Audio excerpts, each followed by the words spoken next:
Longer than 18 months or shorter than 18 months, or if it really happened. Childbirth had nothing on this. Really safe assumption? Actually. Well, I'll tell you what. I think that one thing that we learned is that we know what the problems are now. It would have been nice if this election had been about the solutions to those problems, but sometimes you got to tear down to build back up.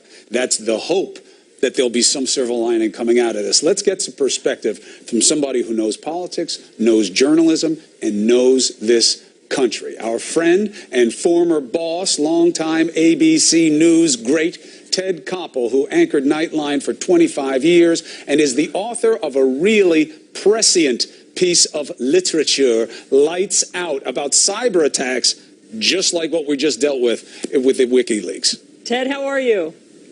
I'm all right. I feel the way you do. It's kind of like we've been sucking on an aching tooth for 18 months, and it's finally time to yank it.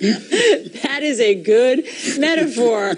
Ted, what do you think, of this whole surreal campaign and where we find ourselves today? Is there any way to kind of sum it up? Well, what troubles me most about it, Allison, is it's not over. The election is over today, but the nastiness that pervaded that election, I think, is going to be with us for many, many months, if not years to come. What we've learned is not just that these are two of the least liked candidates in recent history, but the fact of the matter is none of the establishment are liked or believed, which I think is an even more important point. The media is hated. Politicians are hated. The candidates were hated. The establishment as a whole is hated and mistrusted. And what Donald Trump learned is that he no longer needs the establishment media to become what he has become, which is the leader of, albeit a party that doesn't seem to want him as its leader. And he's done it by using social media. I think he will continue using and much of the pain that has been inflicted on this country over the past 18 months, I fear, is going to continue. Ever seen anything like it? And what is your best guess as to what makes anything better coming out of it? Well, parts of it I've seen before, Chris. In other words, the first election I ever covered was Barry Goldwater and Lyndon Johnson in 1964, and I was on the Goldwater campaign. And one of the things I keep remembering as Mr. Trump talks about these great crowds that come out to support him is how huge and enthusiastic the crowds were for Barry Goldwater.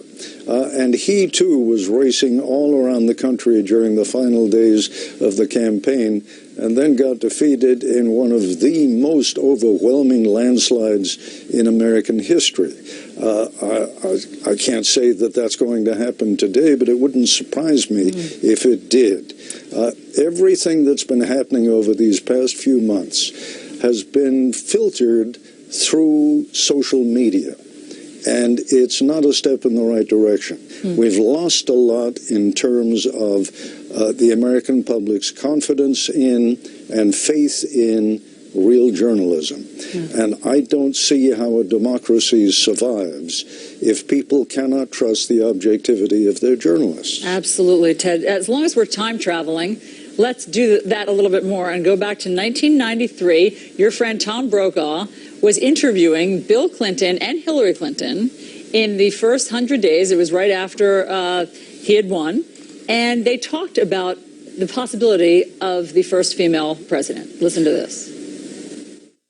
What I'm hoping is that I'm able to make my contribution, and then any spouse after me, women and men, will feel as free as they can to do what is right for them, and that includes as little or as much of a role as is appropriate. How long do you think it'll be, Mr. President, before there's a first husband? Not long. Not long. I think there'll be a woman will be elected president probably in my lifetime. I hope that one will have a chance to run. Self-fulfilling prophecy, Ted. Yeah, and I don't think for a moment that when Bill Clinton said that, he wasn't thinking of the woman standing by his side. It's an extraordinary moment in American history, if indeed she is elected. If he had had as good foresight about what was the future would bring, he may have saved himself a lot of trouble. So something that we just saw here, Ted, with WikiLeaks and where they sourced their information from, the U.S. government believes they were hacks by Russian hackers, perhaps orchestrated by Russian government. You wrote a book about this called Lights Out, came out 2015. Prescient, at the minimum, what do you believe the future holds in terms of what we're seeing already with WikiLeaks? Well, let me just put it very, very quickly. You heard Donald Trump talking at one point during the campaign about keeping all Muslims out. Much has been made of the building of the wall. We live in an age in which walls and keeping people out physically doesn't mean anything anymore. Cyber attacks go right past walls. Cyber attacks they can be enabled no matter where in the world you are. I mean, Ted, it's chilling. The book, everyone should read it. It's Lights Out. It just paints the picture of, as you say, it's not how it's going to happen. It is when it is going to happen, and it is not pretty. But, Ted, it's so great to see you. Thanks so much for being on New Day. It's wonderful to see you after all these years. Thank you very much. All right, we got a lot of coverage for you here on CNN. The polls are opening all over the country. Millions are getting ready to exercise the franchise and decide our course forward. Time now for Newsroom with Carol Costello. Carol? Oh, it's such an exciting day. Thanks so much. Newsroom starts now.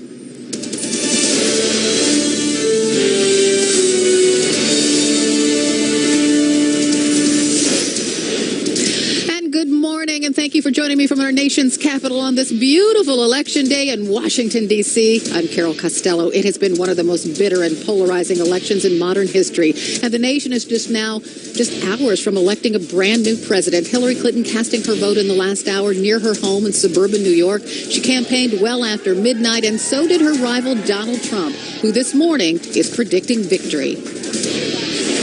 We're doing very well in North Carolina. I think we're doing very, very well in Florida. Those are the two most important early states, aren't they? Excuse me? Those are the two most important early states, Florida and North Carolina. Well, I think they're very important. I think we're doing well there. We're doing very well in New Hampshire. Ohio is incredible. They're just a great place. The people are just amazing in this country. Ohio, we're doing incredibly. And we're going to win Iowa. Voting now underway across most of the United States. We're already seeing lines at many of the polling stations. Here in yellow are the states opening their polling sites this hour. Most are already up and running in the eastern and central time zones. The weather should not play a huge role in today's turnout. No excuses. There could be some rain showers in a few key states in the Midwest and the Great Lakes region, but nothing big. CNN has deployed its vast resources to bring you this historic election like no one else can. We're covering both presidential campaigns, all the angles, and the races that will decide who controls Congress under our next president. Let's begin, though, with Joe Johns and the Clinton camp. Hi, Joe.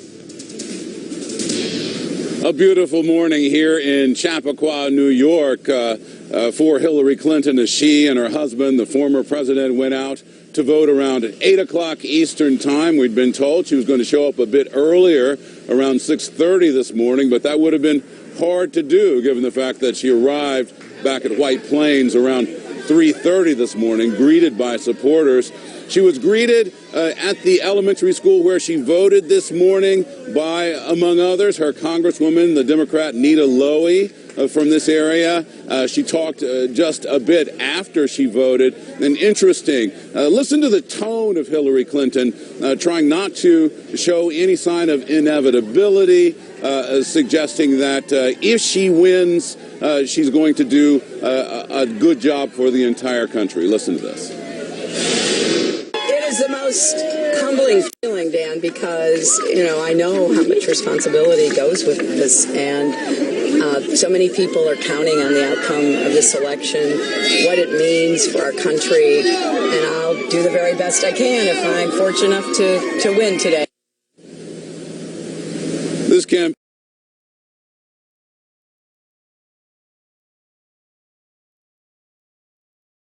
has been so careful about the issue of tone coming all the way down to Election Day, putting out even the fact that she's put together both a winning speech and a losing speech, depending on what happens tonight. Hillary Clinton expecting to have a very light schedule. About out the day here in New York. Going to do a number of radio interviews and then make her way over to the city for what she and her supporters hope. Back to you, Carol. All right, Joe Johns reporting live from Chappaqua this morning. Now let's turn to the Trump campaign and head out to New York City. CNN's Jason Carroll is there. Hi, Jason. And good morning. Donald Trump expected to vote here at about 10 o'clock at PS 59, expected to walk right through those doors, and we see the crowds of people lining up to vote. It's all in the voters' hands at this point. Yesterday, Donald Trump, 5 states, making 5 stops, Carol, going over much of the themes that we've heard throughout his campaign, that the system is rigged, he's going to repeal and replace the working class. He is the candidate who can clean up Washington, D.C. You know, we've heard Donald Trump say so much about what he's going to do if he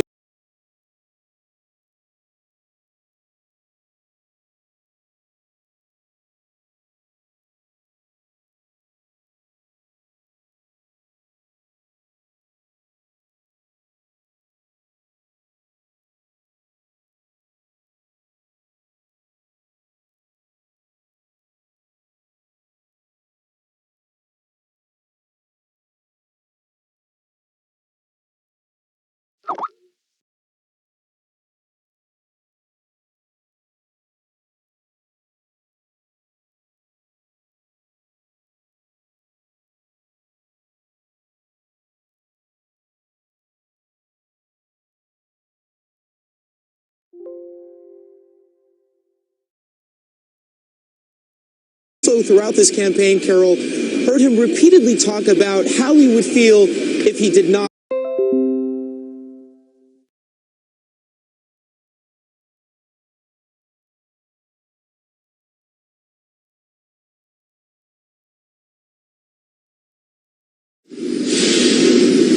So, David is well rested. They look so Yeah, they both look exhausted, but they both, I think, in their own strong. If you look at that clip of Donald Trump there, what he was talking about in the clip was this idea that he is a successful businessman, not a politician, will go out and change the political system. But it was what he said later in that speech about immigrants from Mexico in particular that wound up making the headlines the next day and set us down sort of the trajectory of what we saw for the next year. Because that lasted. It never did go away. No.